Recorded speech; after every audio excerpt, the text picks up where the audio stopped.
Ahmadudin, kita membahas topik bansos, bancakan sosial. Ada 5 narasumber di sini. Yang pertama ada Dirjen Bina Keuangan Daerah dan juga pejabat Gubernur Sumatera Barat, Pak Redo Nizar Munak atau Pak Doni Munak. Ada juga pembicara kedua kita, Bang Ahmad Riza Patria, Wakil Ketua Komisi 2 DPR RI dari fraksi Gerindra. Ada juga Pak Usman Ermulan, Bupati Tanjung Jabung Barat di Jambi. Ada juga Mbak Siti Zuhro, pakar otonomi daerah dari Lembaga Ilmu Pengetahuan Indonesia atau LIPI, serta Bang Jose Madrid dari Pusat Kajian Anti Korupsi Universitas Gadjah Mada. Sebelum kembali kepada narasumber kita, ada banyak hal tadi yang bisa kita bahas dan kita juga bisa bedah. Kita bacakan dulu beberapa komentar dari profesional Indonesia sekalian, baik lewat Twitter, SMS atau lewat WhatsApp. Yang pertama dari Mercy di @drive_Mercy. Mungkinkah ada mafia bansos sehingga tiap tahun uang terus lolos? Pengawasan yang robos, ya maling-maling bisa terus masuk terobos. Oke, selanjutnya SMS dari Priyadi di Surabaya, Jawa Timur. Kalau menurut saya, pelaku-pelaku yang menggunakan dana bantuan sosial harus diadili. Kalau perlu pihak KPK harus turun tangan untuk memeriksa para pelaku yang menggunakan dana bantuan sosial. SMS dari Raja Damani di Tebet, Jakarta. Bansos adalah bantuan pemerintah kepada masyarakat akibat dari bencana alam atau untuk penanggulangan situasi membuat masyarakat tidak berdaya. Kriteria yang memberikan bansos harus jelas, bukan merupakan hak prerogatif kepala daerah, baik gubernur, bupati atau wali kota, untuk memberikan bansos kepada masyarakat pendukungnya saja. SMS dari Riza, bansos bancakan sesama orang serakah. Sosnya ini sesama orang serakah. Ada lagi singkatannya, Mendagri harus bertanggung jawab, karena ini nanti kita tanya kepada ini, Mendagri harus bertanggung jawab, karena sama saja memberi peluang orang untuk yang hilaf dan terlena. Untung saja KPK belum tamat. SMS dari Edu di Malaka Jaya. Apa yang bisa diharapkan dari perilaku para kepala daerah yang gerogoti dana bansos yang diperuntukkan bagi rakyat miskin? Di mana dananya diambil dari APBN yang sebagian dikumpulkan dari utang pula? Rakyat saja jadi peserta BPJS harus nabung. Kenapa para calon kepala daerah tidak menabung sejak dulu? SMS dari Hediaro di Klender, Jakarta Timur. Politik baik yang membangun rasa keadilan di tengah-tengah masyarakat patut kita dukung. Masyarakat bersama, tapi politisi busuk yang merugikan rakyat dan melukai rasa keadilan sesungguhnya patut dipertanyakan. Ini saya ke Pak Wiwi dulu sebelum ke Pak Doni.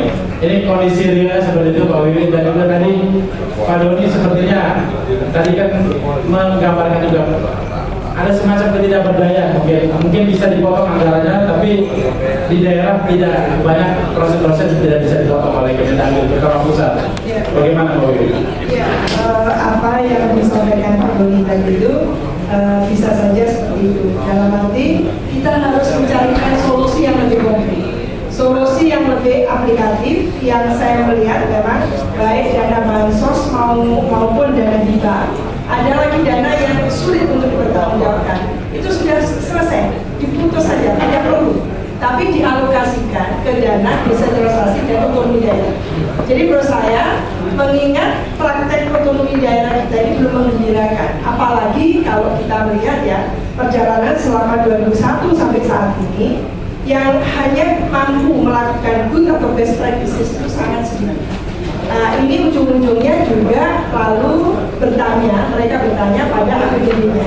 Sebagian besar daerah-daerah yang menjalankan daerah otonom ini menunjukkan bahwa sebenarnya persentase untuk anggaran dana, persentase dana untuk pelayanan publik itu jauh lebih kecil ketimbang dana rutin atau dana untuk birokrasi. Oleh karena itu, menurut saya dana-dana yang menyebabkan bencana, ya, ini bencana sosial. Bencana sosial. Iya, bansos itu bencana sosial. Oleh karena itu, sudah enough, cukup. Menurut saya diarahkan saja, dialihkan sebagai satu solusi yang lebih lebih bisa dipertanggungjawabkan adalah supaya menambah dana untuk pelayanan publik. Itu Jadi tidak ada lagi beban dari katakan ya birokrasi maupun politik dan hukum, karena dana bansos yang diselewengkan itu ada menyangkut atau melibatkan 3 elemen, yaitu birokrasi,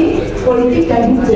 Persekongkolan atau perselingkuhan 3 elemen ini menjadikan penyimpangan yang luar biasa yang TSD tahu sama tahu tentang mereka kan itu.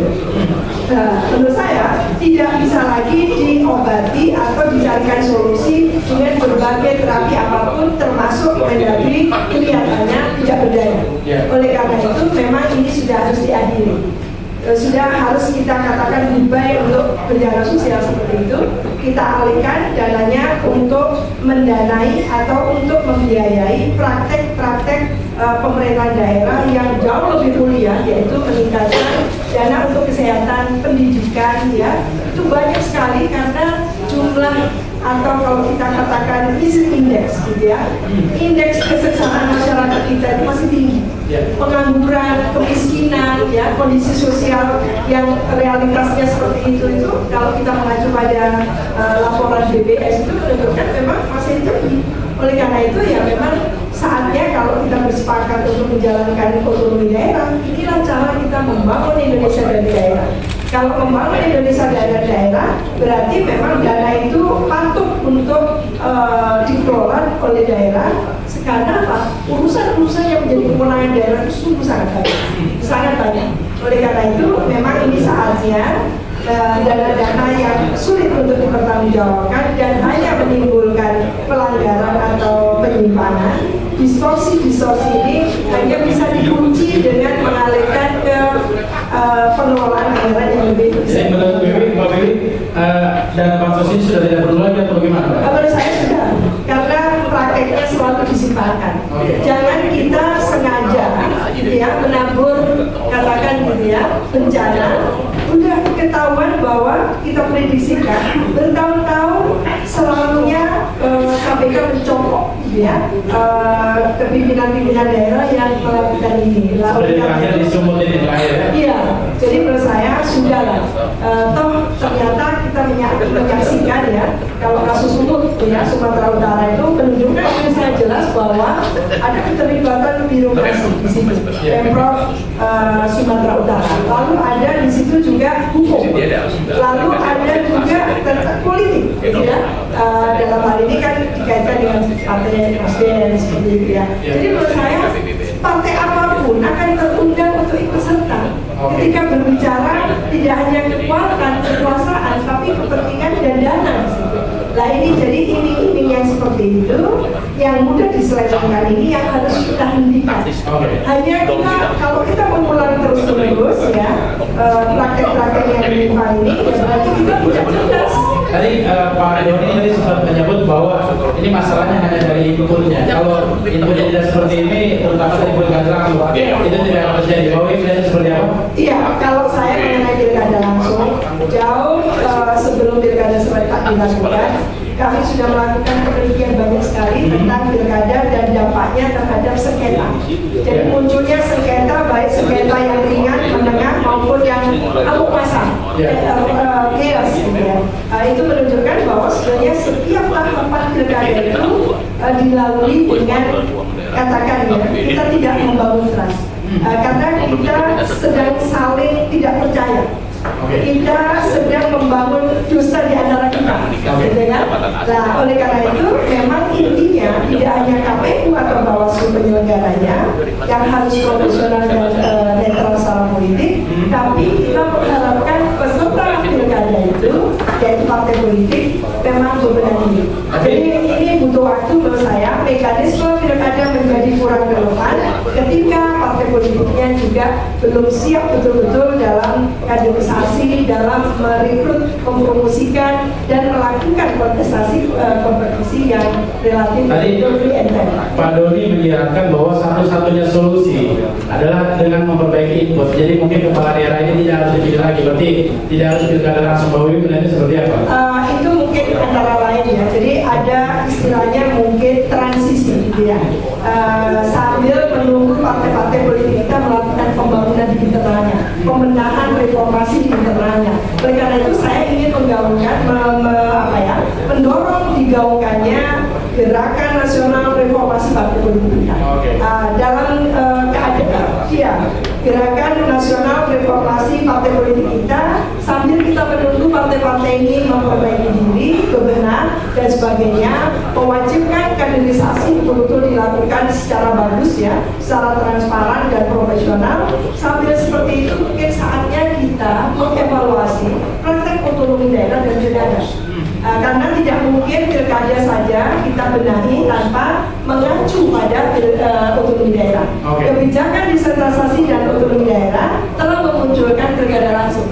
Nah, pilkada langsung ini akan ada atau kita praktekkan karena ada praktek atau implementasi tentang desentralisasi dan otonomi daerah. Oleh karena itu menurut saya sejauh mana mekanisme pilkada tadi itu berpengaruh atau berdampak positif atau berkorelasi positif terhadap gitu ya, keberhasilan otonomi daerah, itu yang perlu kita evaluasi, kita tata, lalu kita putuskan bersama dengan melakukan konsultasi publik seluas-luasnya. Oke, Pak Doni, saya tadi Mbak Wiwi sempat menyinggung bahwa dana bansos ini memang seringkali diselewengkan dan salah satu caranya dana bansos itu diputus saja. Jangan kasih jalan untuk melakukan pendewan ini.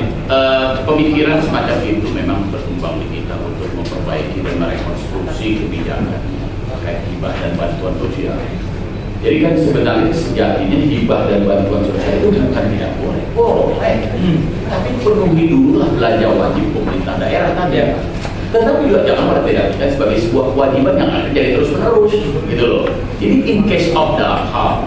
Nah, kemudian ada dua pemikiran. Yang pertama, kalau kita tiadakan, bagaimana nanti untuk masyarakat yang rentan terhadap risiko sosial? Sedangkan itu kewajiban pemerintah daerah untuk memberikan, ya masyarakat miskin dan lebihnya. Katakanlah untuk pendirian pembangunan rumah ibadah, kan ini mereka akan sangat menderita, ya mereka masih mengharapkan bantuan. Jadi ini perlu penajaman pemikiran kalau kita sampai memilih untuk melakukan meniadakan sesuatu yang tidak mungkin. Dari Kemendagri sendiri. Karena ini maksudnya pilihan kita sekarang, saya sedang menyusun regulasi perbaikan Permendagri 32 dan Permendagri 39. Hibah dan bantuan sosial itu kita klasterisasi. Hanya sampai Anda hanya boleh belanja sampai sekian persentase. Ya, jadi misalkan nanti tergantung nanti apakah kita mau menghitung dari total belanja APBD ataukah dari pendapatan asli daerah. Jadi Pak Menteri mewacanakan untuk mengklasterisasikan. Jadi nanti kita akan bagi atas 3 klasifikasi. Kapasitas fiskal sangat tinggi, Anda boleh belanja sampai sekian untuk hibah dan bansos. Kapasitas fiskal sedang, Anda boleh belanja sekian. Kapasitas fiskal rendah, Anda boleh belanja sekian. Nah itulah yang sedang coba kita gagas. Dan kemarin saya juga ada kontak dengan KPK. Saya minta waktu dengan Pak Budi, John Budi, untuk, dan saya sudah lapor Pak Menteri, yang intinya kita akan melakukan dinamika perubahan terkait dengan muatan substansi dan kebijakannya, sampai betul-betul menjamin transparansi dan akuntabilitasnya.